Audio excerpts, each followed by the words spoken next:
Great. Welcome back, everyone, and thank you for joining us. We were in Cuba this morning, then we moved to Barcelona, and now our latest expedition is from Nigeria.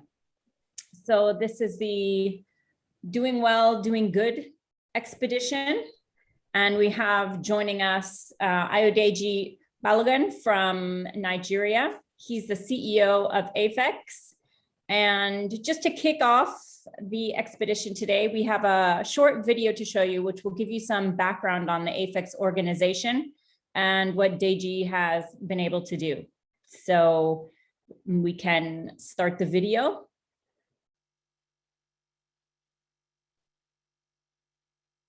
AFEX was birthed in 2012 by three founding investors, Nicholas Begren, Jendai Fraser, and Mr. Tony Elumelu. The three of them came together and wanted to do something that could unlock capital for the continent. The fundamental problem they wanted to solve was liquidity and increasing the asset classes, and then the funding access to funds for the continent Africa. As part of that process, they saw a bigger problem to solve. The problem that the farmers who produce the food that we all eat as a continent were the most financially excluded and had the deepest problems around accessing capital. And that was the fundamental reason why they birthed AFEX.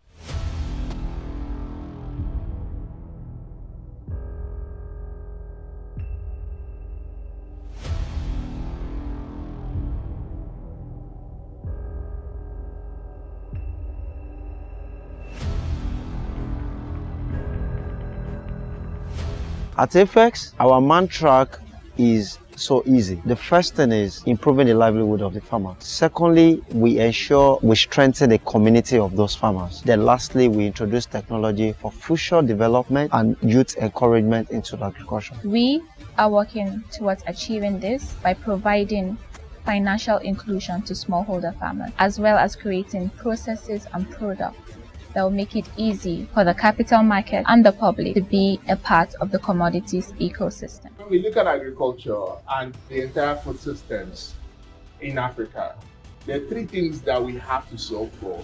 Now, because this is a systemic issue, we need to address all the three simultaneously. First is around talent. We must have the right talent managing our entire food system in Africa for it to work. The second is capital. Capital must be able to be raised at affordable and a tenure and structure that works for agriculture, the cyclicality, and all other specific needs for the sector and the continent. To achieve the SDG 2, which is zero hunger, we aim to take Africa to a place where it can feed itself. And how do we do this? We invest in farmers, we teach them the best agronomical practices, and we provide them with input to increase their yield and to improve their livelihoods. What we have been doing actually is helping the farmers. And by we give them inputs to farm, we give them fertilizers, we give them agrochemicals, we give them hybrid seeds that are genetically improved to give more harvest and to resist both pests and diseases. Sunana Misani, na kasance mai ainihin tarayya da mutanen da ke da kamfanin AFEX, wanda da farko muna yin kasuwanci da waɗansu kamfanonin ba AFEX ba. So zuwan AFEX ya sa mun koma muna tarayya da su saboda waɗansu abubuwa na muka fahimta muhimmai tare da su. The third part is about productivity. Africa continues to produce food at a suboptimal level. Our yields are way too low, the quality of our seeds are bad, and we need to create a system that can ensure that we can produce and increase the yield and then the volume of the food we produce. In 2016 alone, over 14% food loss was recorded from post-harvest to distribution in sub-Saharan Africa alone. As a major player in agriculture, AFEX focuses on reducing this food loss. So we provide secure storage to prevent post-harvest loss and to reduce waste along the value chain. Fourth was around creating jobs and ensuring that we build our model in a way that we continue to create decent jobs that could contribute to grow the economy. We currently have about 40.1% of Nigerians living below the poverty line of 137,430 naira, which is the equivalent of $381.75 a year.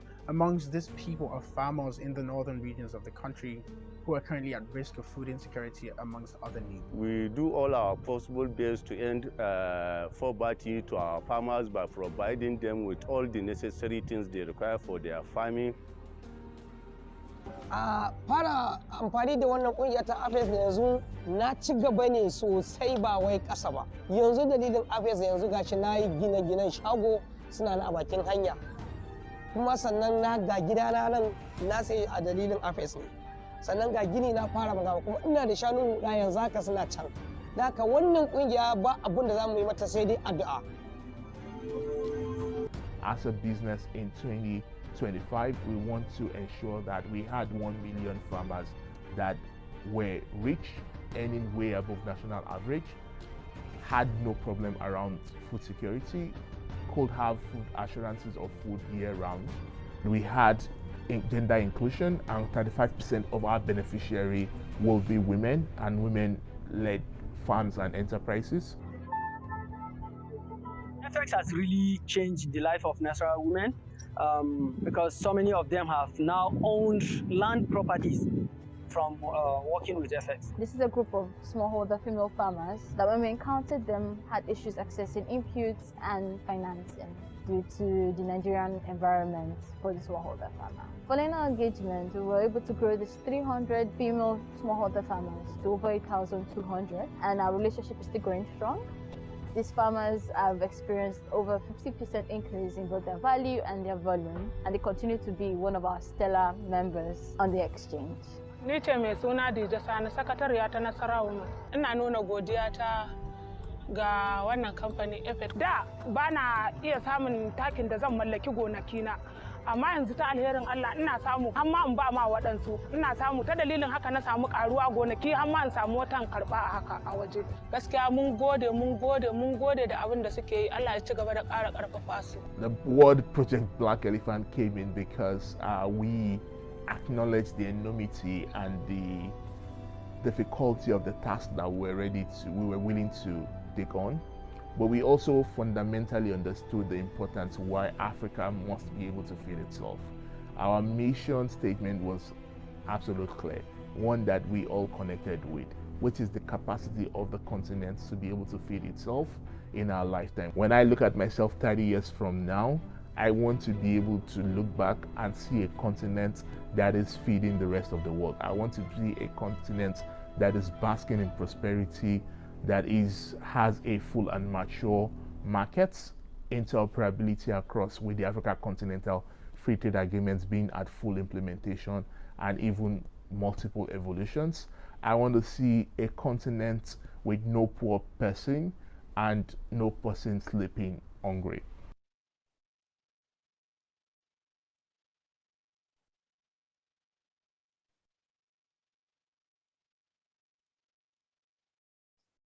Great. Well, I think that was a very powerful video, and I think that was a great way to kick off the expedition. So now I think I would really just like to hand over to Deji so that he can tell you a little bit about himself, a little bit about the journey, and a little bit more about AFEX as well.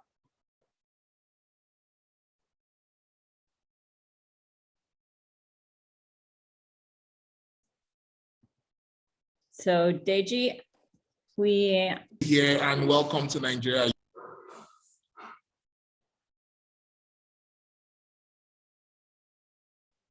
Do you have me now?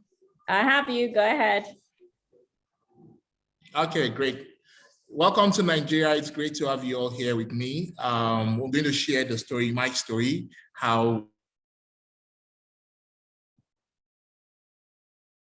I've been in and out of commodities since I was 13, and the story of AFEX. I think part of that is nature playing its game, starting with commodities, going out and then coming back to commodities. And it's what I love to do today. But also talking about the journey of a lot of farmers that we work with, 300,000 of them today, and how, the food systems in Africa, works, how it could work better, and how it could help solve some of the sustainable development goals that we feel our interactions directly impact. My name is Ayodeji. I do work, I'm the CEO of Ifex Commodities Exchange in full. We are primarily based in Nigeria, working with 300,000 farmers. And what we do is to organize producers, get farmers into groups, ensure they have the liquidity, the knowledge, and the financing to be able to produce food optimally. And then we provide the infrastructure that takes it right from storage, aggregation, distribution, getting it into the producers. And so the processors then takes it as raw materials primarily, process it into food, and then get it into the hands.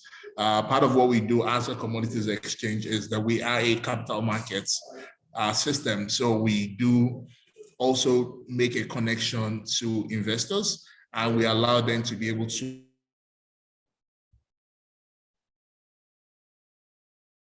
either invest or provide liquors as well as the processors. I started this, I was 13. I grew up in a family, my mom was a brave entrepreneur, and primarily there was a transaction at the time where we needed somebody to go represent the family business and do a trade. The prices were increasing. The market price at the time, the company that we were dealing with wasn't selling to existing traders that they are working with, but had not stopped selling completely. So a few working clients could still buy. So as like typical every entrepreneur, we wanted to get a bit more of the game. So at my job then, it was one of those days during the holiday. I had a small sheet of paper that had the drawing and the layout of the factory with me. And I had the cash equivalent of around $4,000 today. And then I went about 30 kilometers away from home, got to the factory, went from the reception to the sales office, registered an account, told them, went into the transaction, bought it was vegetable oil. I bought it, went to get a truck, and the truck moved it down home. And, just driving down the street and seeing everybody waiting in that excitement, but also in that anxiety. And immediately they saw that I came with the products. There was just that excitement and that thrill. And I just felt so proud of myself. And since then, I've never left trading. So that's my first encounter with trade. I did study mechanical engineering. Never practiced, as you can guess. Finished from Lagos Business School. Did another diploma in heavy equipment from an American distant learning institution. Then left around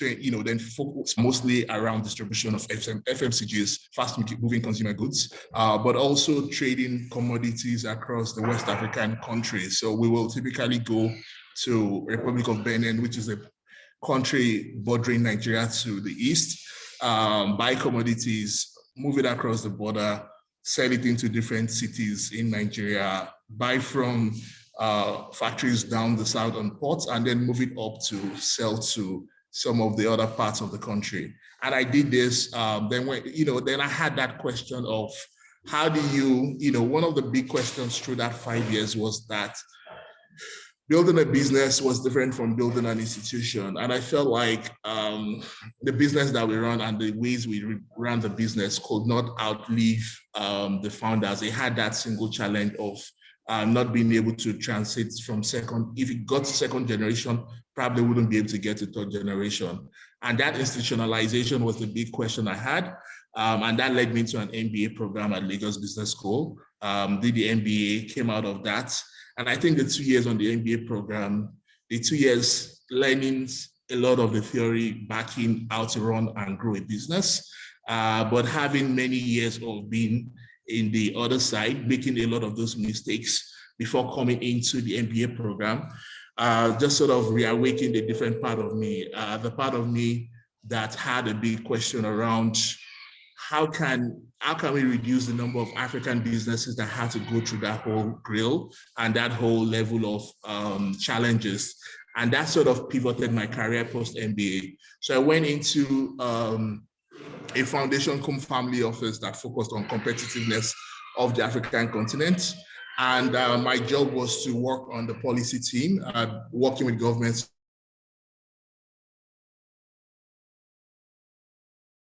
to build policies that foster. I still had that connection with business. So I was doubling on the investment team, working on the impact investment team just as a side. And then that was when the deal with Afex started. And they invited us to come join the deal.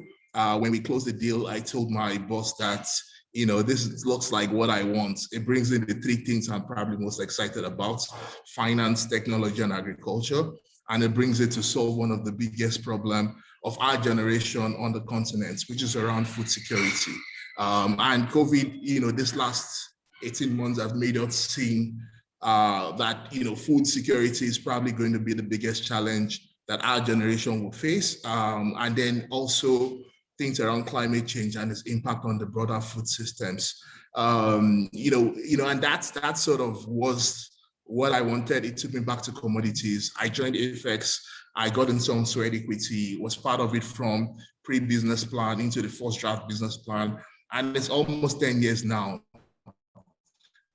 We've grown from a team of 2 in Kigali, in Rwanda, when we started in 2012, to a team of over 100 fully employed staff now, and an annual turnover of about $100 million. So that's sort of my journey to where I am today. I'll take a few slides and then we can come into more questions, if that's fine, Julie. That's great.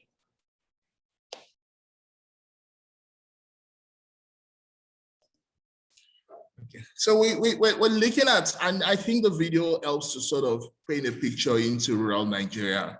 You know, the smallholder farmers are people we consider that have the farm the size of a football field.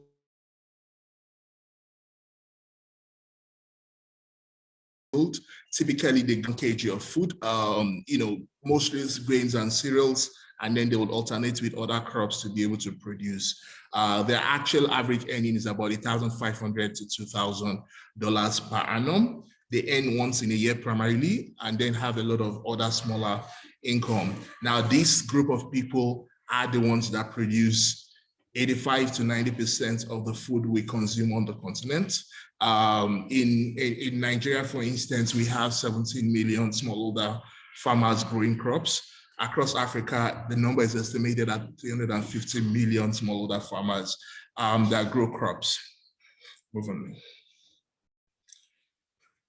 Like I mentioned, we do primarily work around, you know, 8 different crop value chains, primarily around grades. 4 of them are for staple foods, goes into the food and beverage sector. The other 4 commodities, cocoa, sesame seed, cashew, and dried ginger, go into export. Europe is our largest export destination, but we do push to Asia and America as well. We've grown tremendously. In 2019, I was at ESA, the New York campus. I was on the Global CEO program. And at the time when I was on the program, my challenge was I had Afex. The business had made 4 years in a row of losses, where they eroded almost all our share capital. And we had a near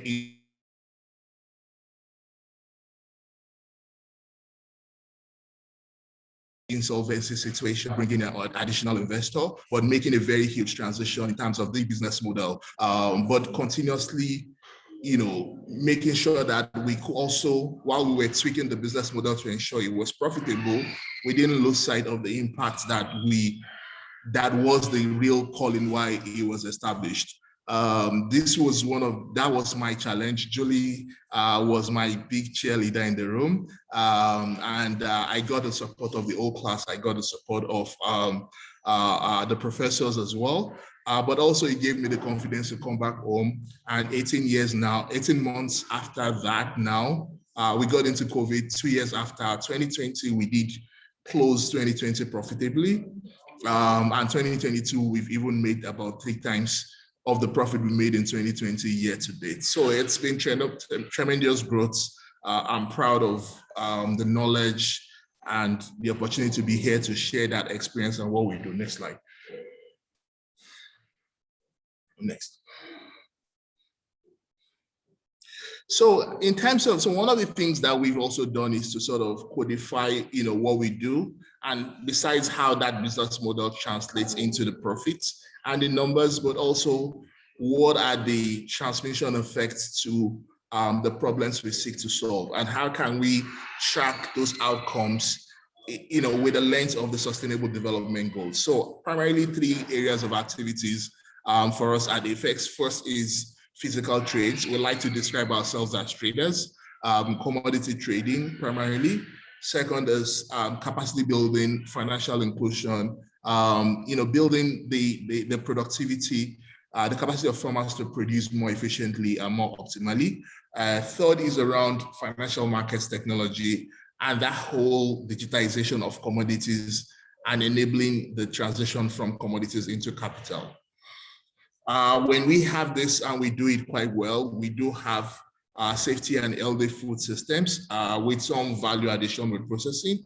We have a fair and transparent pricing mechanism. So when people sell, when farmers sell, they feel like they are able to negotiate more better because we bring in this intermediation. So a farmer is now able to sell to Nestle as a final end buyer because his lot goes into a larger lot, and all of those get traded on the exchange. We facilitate private and public investment into agriculture. Last year, we unlocked $50 million in investment into the sector, and that reached well over 200,000 farmers. And we're trying to double that number this year. Our big why, our true north as a business is around Africa's ability to feed itself. We feel like, and for me, like I mentioned in the video, when I'm 60 years old, when I'm around that age, going into 70 into retirement, Africa would have doubled its population. Our population today is growing faster than the volume of food we produce. So the food import bill is increasing, and that's unsustainable. For a continent with the youngest demography, growing at over 3%, the population growing at about 3%, we must be able to provide the food that we need to feed ourselves and our teeming and growing youth. But even more important than that, Africa has 60% of the uncultivated arable land. We've seen what is going on in Brazil. That is unsustainable for you to just continue to open new lands and cut into the reserve forests to be able to feed the world. So the question is, where are we going to go in to feed Africa? Today, the land cultivation yield in Africa is 1/5 of what we have in Latin America, 1/3 of what we have in Asia. So if we're able to triple the volume of food produced with the same land in Africa by just providing the best practices, the capital, as well as the technology to drive that, there is a potential that we don't need to open more forests to be able to fill most of the continents in the world. We track the impact that we create along, like I mentioned, the SDGs. First is the SDG around ending poverty. Second is around zero hunger. Third is gender equality. We do tend to work with a lot of issues around women, access to land for cultivation, access to capital, identity, things around SDG 8, decent work and economic group, providing dignified jobs for African youth. And lastly, sustainable consumption, responsible and sustainable consumption by the processors that we work with. Two of the results. So last year, we did do an analysis of the first 5 years of our work and did an impact assessment of how much change we've been able to provide using the parameters. So if you look at the first round, how long farmers had worked with FX, and then you look at it in terms of the baseline general data that we used, you find that farmers that had worked with FX for more than 4 seasons had end at or above the national poverty line. So the likelihood of poverty was very low. But when you compare that with sort of like the farmers that were just onboarding, you see that you have a higher prevalence, which shows the pattern of how their income earning grow over time based on the first, second, and third season. And if you compare that with the baseline data, you see that you have close to 15% of the farmer that are below the poverty line, and then you have none of that in farmers that have worked with us for 4 seasons and above. What we see is that when you have a farmer, give him the right capital, the right products, the right training, within 6 to 7 months of production, he earns double of what he used to earn because his yield is able to go from 2 metric tons to 4 metric tons per hectare in the first year. By the second or third year, he accumulates enough savings that he then goes to buy a second land. So while he is using his own capital that is saved to cultivate his first land, he then gets financing for his second land. So his income grows by over 400% in a span of about 2 to 3 years. And that's how we've seen. This is backed by data, but also you see a lot of anecdotes like you could see in the videos we share and a lot more on our YouTube channel. The other part that we also found significant improvements on that used to just test the model of how a market-based solution that provide access to finance, provide access to storage, and provide access to markets could transform the food systems is around food security and the percentage of farmers who were food secure based on the tenure that they've worked with us and compared with the national.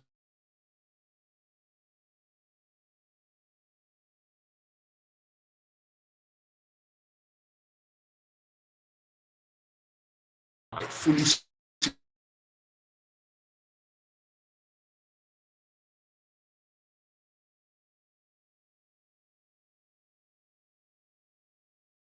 inside that, they are okay. So these are the kind of farmers that get affected by things around COVID, things around drought.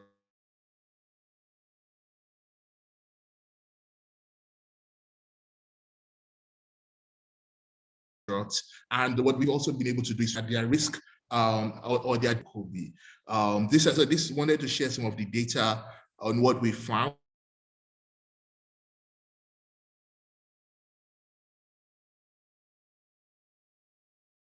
In terms of how our theory of change now is to grow this. Today, I on farmers, but we have 350 million farmers to help.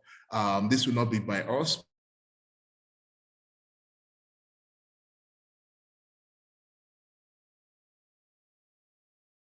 But we have to continue to be the evangelists. We promote small businesses. This slide.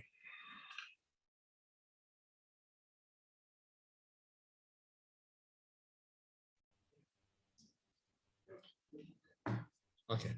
So, wanted to share a few anecdotes. Mrs. Victoria, she is a cocoa farmer, one of the farmers we work with, and asked her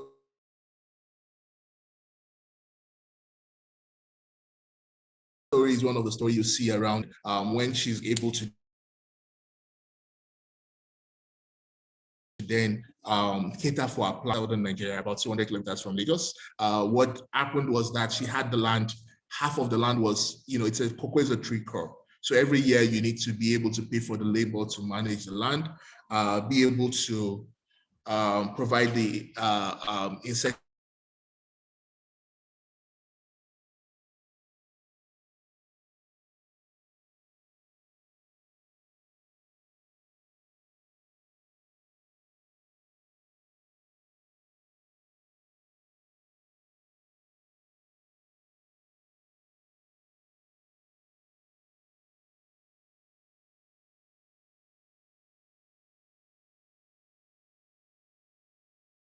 primarily in kind in terms of the inputs you needed. And we got her enrolled into a Race Forest Alliance traceability program.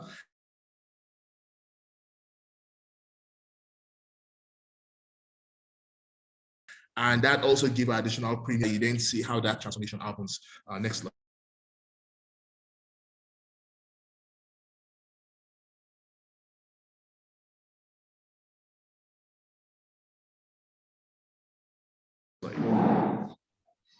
So we have quite a few. This is how again. Cocoa, like I said, Nigeria produced about 250.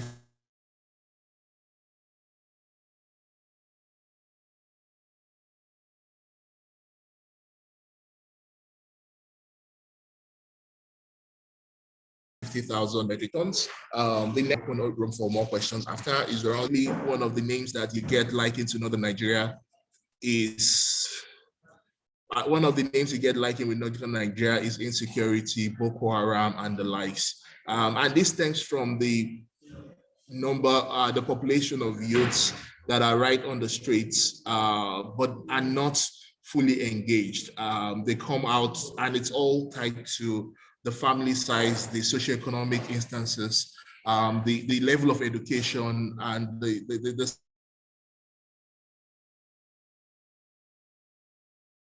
support infrastructure. Where a resource they all have, farming is a practice that they did right from growing up. So, the big challenge is always the technically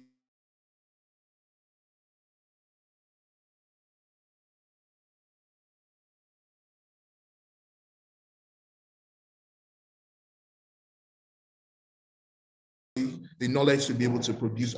We've seen tremendous impact. Like I shared the data with you, we've seen families that have changed in terms of the nourishment level, children going to school and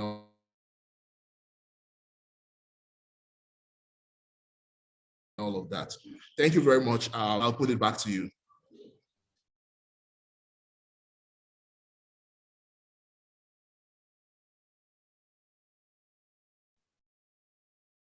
Great, Deji, that's interesting. Are you sure? Can you hear me? Yes, I can. Okay, great. And that's fantastic. Can you talk about, I know you had one example in there, but talk about the work that you had to do to recruit some of the farmers, because in the beginning, I think there was some mistrust and people didn't know FX.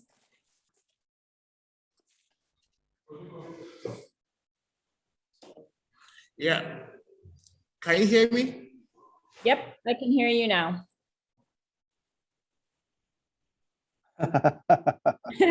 Okay. So So Deji, I'm just curious, you've got the laptop and the phone, and the laptop, we're losing the audio. So I don't know if you want to turn off the laptop and just use the phone, or. Okay, let me do that.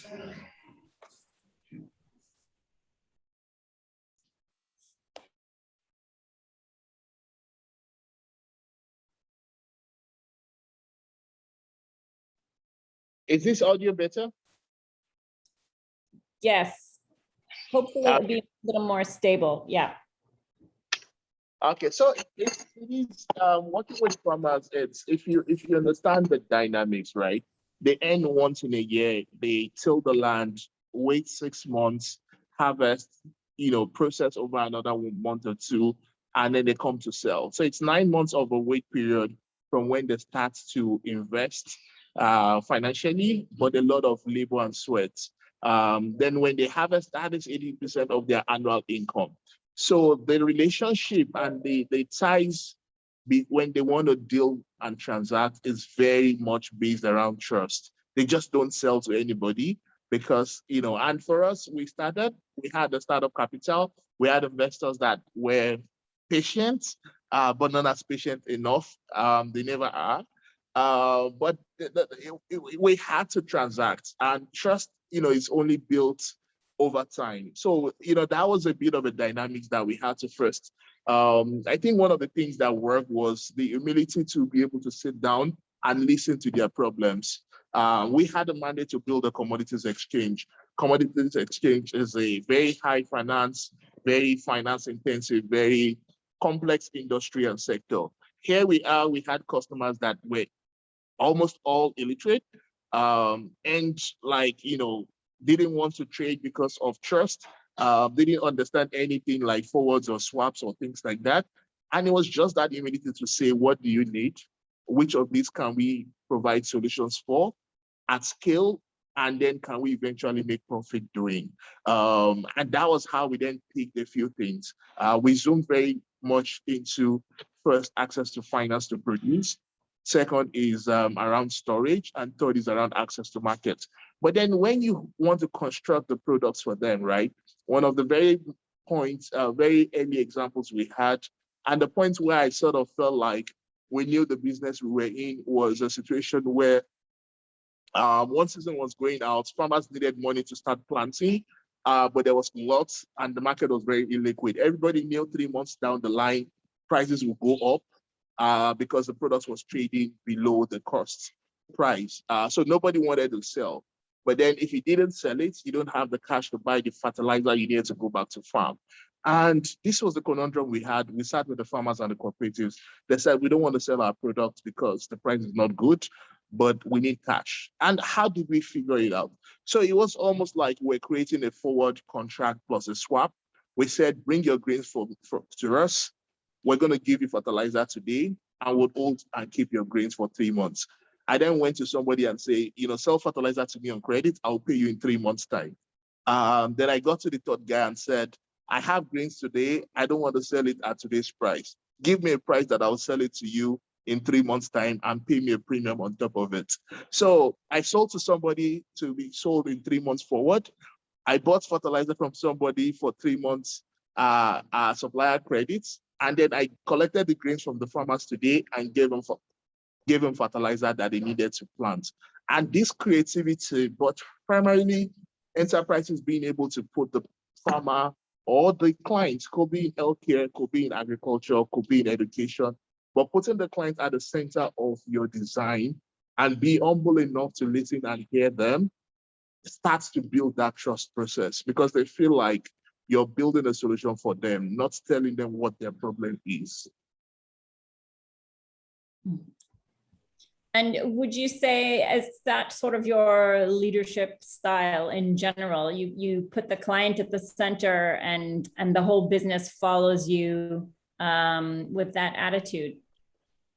Yes, I think yes, it's definitely one of them. I am very ambitious, as you know, Julie. So I think that one of my biggest one of that points that grounds me, that puts me into check, is sort of like Alphabet as a company, the point where they said we're only going to provide or invest in businesses that solve problems or that can be used by 1 billion people. And for me, I'm like, okay, well, if I can't do 1 billion people, at least I can work with 1 million people. How can we provide solutions, particularly solutions that really target the base of the pyramid, but are very, very scalable? You can transform so many lives, because so many people need,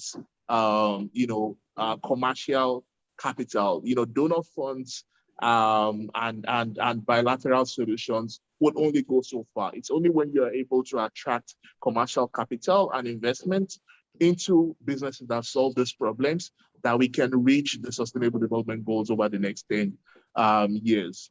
So I'm very bullish. I think if you're solving it, you can as well be doing this at scale. So thinking big is one. Second is definitely being, humble enough to understand and listen, both to your people, your colleagues, your clients that you're working for. And I would say, bringing that empathy, focusing on execution. So in FX, we say excellence, execution, and empathy. And these three pieces are sort of how we sort of weave the cultural fabric of the organization. So Deji, it's an amazing business, and congratulations on the impact and the way that you guys have grown and what you're doing. But just to build on that leadership question, and I think we're going to open it up for other people who want to ask questions too. But can you talk a little bit more about how you create this culture? And you started talking about the leadership, your successful leadership elements, but the leadership behaviors, that you're very intentional about and that you want to model for the rest of the organization. And then, how how have you gone about creating a culture where other members of the team, how they behave, how they put the values of the organization and the customer in place? So can you tell a little bit more about your own leadership behaviors and the culture story? Yeah, I think I was lucky because I was part of the business from day one. It was a team of 5 of us. First day, I'd started as a project a few times, but the first 4 employees came in day one, and that's sort of like the reference point for me. The office was delayed as it always is, so we had to go to one of our partners and work from their basement for the first week, and that was the beginning. So it was about first I understood that we didn't have the resources from an investment capital that matched the scale of the problems that we had been told to solve. I'd spent 2 years in Rwanda before then. I'd understood some of the dynamics of the business. I was in charge of setting up the business in Rwanda. So this was my second attempt. So there were quite a number of learnings that I knew we had to get right. We had to be frugal was one, because that was one of the things that, we started from day one. Number 2 was we had to be sort of just execution focused. It was just about getting it done. We knew that, the macro environment wasn't great. Security issues were just brewing at the time, got a lot more complex a few years into the business in terms of moving around, getting even to the farming communities. It was a very sort of volatile environment. The problems we're trying to solve, the last 10 efforts to set up a commodities exchange in Africa failed. So the probability that we will fail was way more than probability that we'll succeed.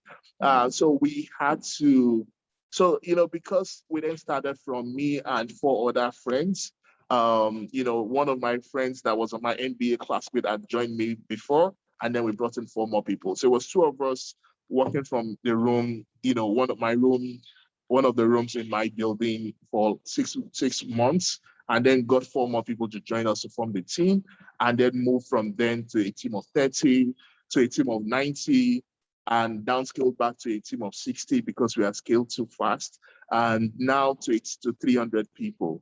And I think that it was sort of the first 2-3 years, I think, was just an extension of me and my philosophies. And a lot of the philosophies that I've read that shaped me. Intentionality around innovation was one of those things I had read. And I very much recall that I knew that we could digitalize agriculture. We could provide, and digital financial systems in agriculture is a term that is probably about 3 years well known. But from day one, my theory has been that whole process of Steve Jobs being able to take what was a machine into a device that goes into the pocket and was very personal. That whole journey, how can you get agriculture that is seen to be a very chunky, very heavy operation industry into something that feels very personal, very digitized, and very service driven? And that's sort of some of the philosophies I had. I didn't know how, but the spirit of that sustained curiosity, continued to propel us. So I think those were the things that built the culture. Now, the second 3 years, I think, was the point where you then started to have second level reports and third level reports. And that's the challenge around culture. How can you then go from your culture and everybody have 1 to 2 level of engagement to you, to a point where it's now, 7 leaders across the organization, and keeping that culture consistent. I think that was a bit harder than the first part, but I think we're still doing a good job. And interestingly, I did make a presentation around culture this morning, so it's still work in progress. Great. Great. Deji, one last question and then we'll open it up. Can you tell us a little bit about some of your investors? Are they mostly impact investors? Obviously, they have to buy in, I guess, to your vision as well. Yeah. So, we had investors that felt the need to solve problems. So one, Mr. Nimelu, who is the Nigerian part of his family office's Hares Holdings. Definitely, they do very catalytic investments, very strong proponent of impact investments. He used to be a banker and then moved into investing in hospitality, energy, agriculture, and sort of transformative sectors, but very hands-on and huge knowledge across Africa. He has one of the most successful banks across probably 20 countries in Africa.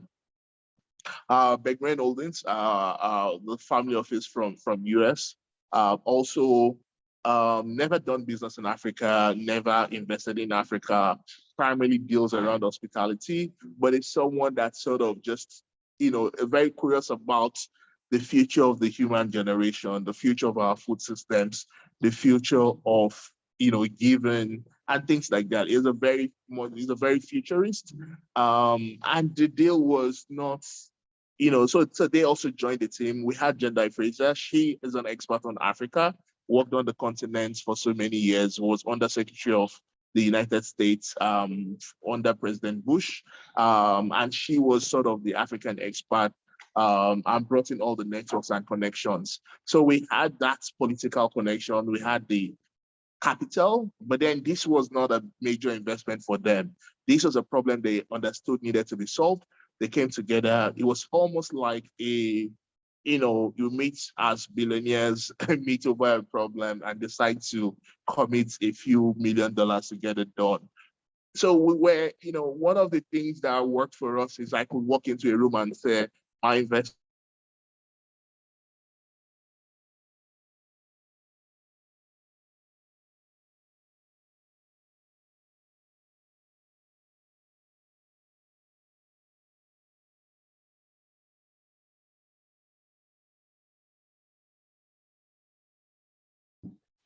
Deji, we lost the audio on your telephone.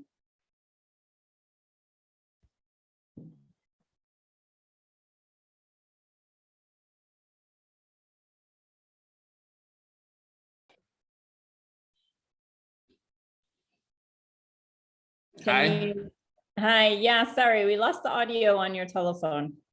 But we got most of it, so thank you. Yeah, so it was having that commercial mandate on top of having a difficult task to solve and not having the resource of a full business that they would have invested in.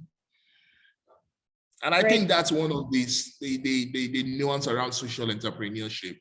And it makes it a bit more lonely, a bit more difficult.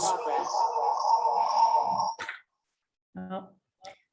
Great. I wonder if we have some other people in the group who would like to ask Deji some questions around leadership or the organization or his vision.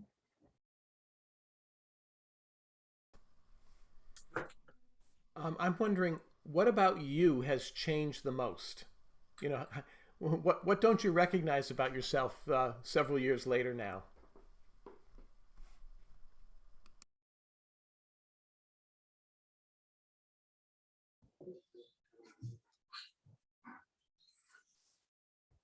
Yeah, it's a tough one.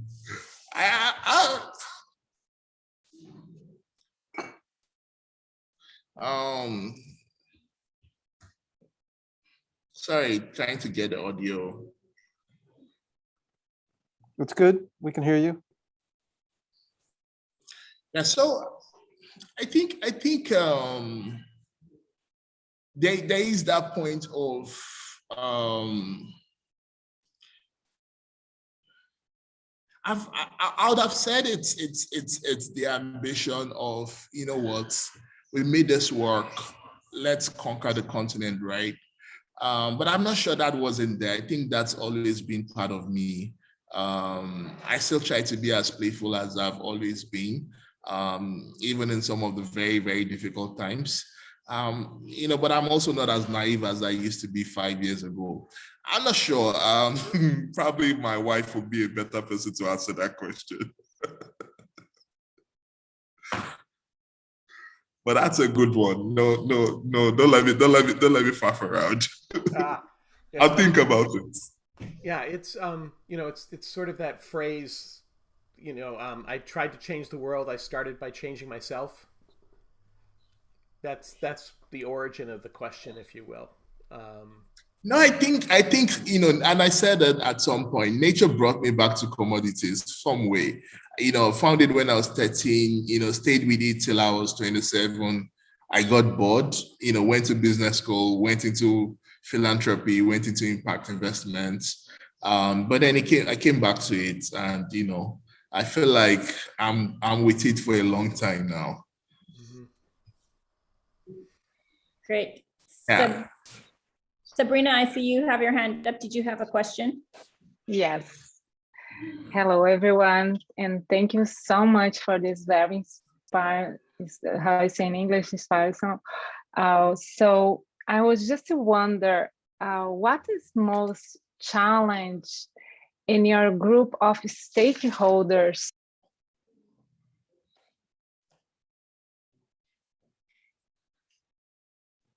Sabrina, you're on mute. Sabrina.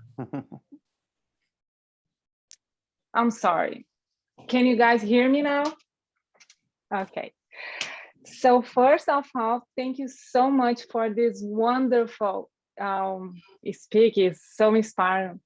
I'm so inspired. I'm so grateful to be here with you guys. So I would like to ask you, as a great leader, in a very successful case for us, what was the most challenge to unfold your dream with the community, with your group of stakeholders? Because I see that you engage that very well with investors, and you have the community, and you have your big dream that was inside of your heart, and then you just like created this beautiful abundance. And I love that no poverty. So it's so deep. And how you generated this level of abundance in your community, and is most like challenge for you that this was, what you have to go through. Thank you. Thank you very much, Sabrina. Interestingly, the difficult stakeholder we've had over the years has been governments, for so many reasons that shouldn't be, to be honest, but it is what it is some of the time. So like I said, the lasting efforts in, commodities exchanges are one of those things that, almost every country, particularly on the continent, wants to have one. It's almost like having a national airline. Every country wants to have a national carrier, whether or not it makes money. Every country wants to have a commodities exchange because it's a great thing and it solves the problem of 70% of their population. So that's always that thing. So we have in my country a government-owned commodities exchange that is about 20 years old, but I've not traded 20 bags of maize since it's been established. They've just not functioned, and unfortunately, we've had. Fortunately or unfortunately, we've had good progress, and there's always that tension, where there is to say, why are you doing this? What are you doing? Checking your hands, checking regulation. And, we've had some friendly, regulators in government, but they've also been the hostile ones. And we've had some, painful experiences. And when your business is announced in every government, in every government campaign, then you know that you have a serious, stakeholder to manage. So I think that's one that has been difficult. We continue to learn and evolve how to manage the externality that induces. But then again, they also know that we're an ally and we're solving a big problem for them. So for instance, I was in a meeting 2 weeks ago in one of the states, and somebody was telling me that, that if you have 100,000 farmers in a state, you could determine who becomes the governor of the state. And that's a political risk to some people. So those are some of the kind of things that you have to manage.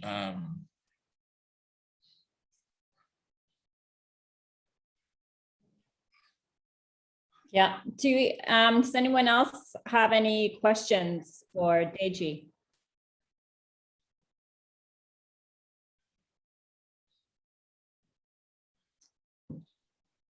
So I had a question about the commodities exchange and the technical side, because when we knew each other back to the Global CEO program, I think you were struggling with the technical sides of just setting up a commodities exchange in Africa. Maybe you could just briefly say something about that. Was a critical piece of the business, but it was also complicated. Correct. So even if you look at the developing worlds, right? So we're all familiar with equities, right? When you look at the stock markets and how the share prices go up and what drives them up and down, and NASDAQ, financials, all the normal exchanges, right? And we're also quite familiar with the treasury bills and the government bonds, and how that goes up and down. Now, there is a third market of equal class, which is the commodities exchanges, typically where gold is traded, where crude oil are traded, where agriculture, corn contracts and things like that are traded. Chicago Mercantile Exchange, Chicago Board of Trade, International Commodities Exchange in New York, in London. So these are also different markets that trade commodities. And it's essentially where two kinds of markets. So you have the financial trades where it's typically just financially settled assets like shares and bonds. We also have the commodity where people buy future contracts to take delivery of the coffee, the cocoa, the maize, there is rice, and all other commodities that then go into food production. So these are the two markets. It's almost the same as your treasury fixed income market and your equities market, only that the underlying assets are commodities. Now, in the developed world, these markets are very much sophisticated. There are lots of international organizations, Cargill, Louis Dreyfus, Bunge, and all these others that do the heavy lifting and the shipping of the physical assets. So the trading is just electronic. So people buy futures, sell futures, get in our financial assets, and they don't get bogged with the shipping of the physical commodities and all of those sort of heavy lifting. In Africa, on the other side, the primary purpose of all the trades are for somebody to be able to take delivery of the physicals. So when I do a trade of 3,000 metric tons, I need 100 truck loads to move that commodity for over 1,200 kilometers. And before I get to the point where I can trade it, I have to have worked with the farmer 9 months before then to produce, store, aggregate, standardize, bag all that commodities.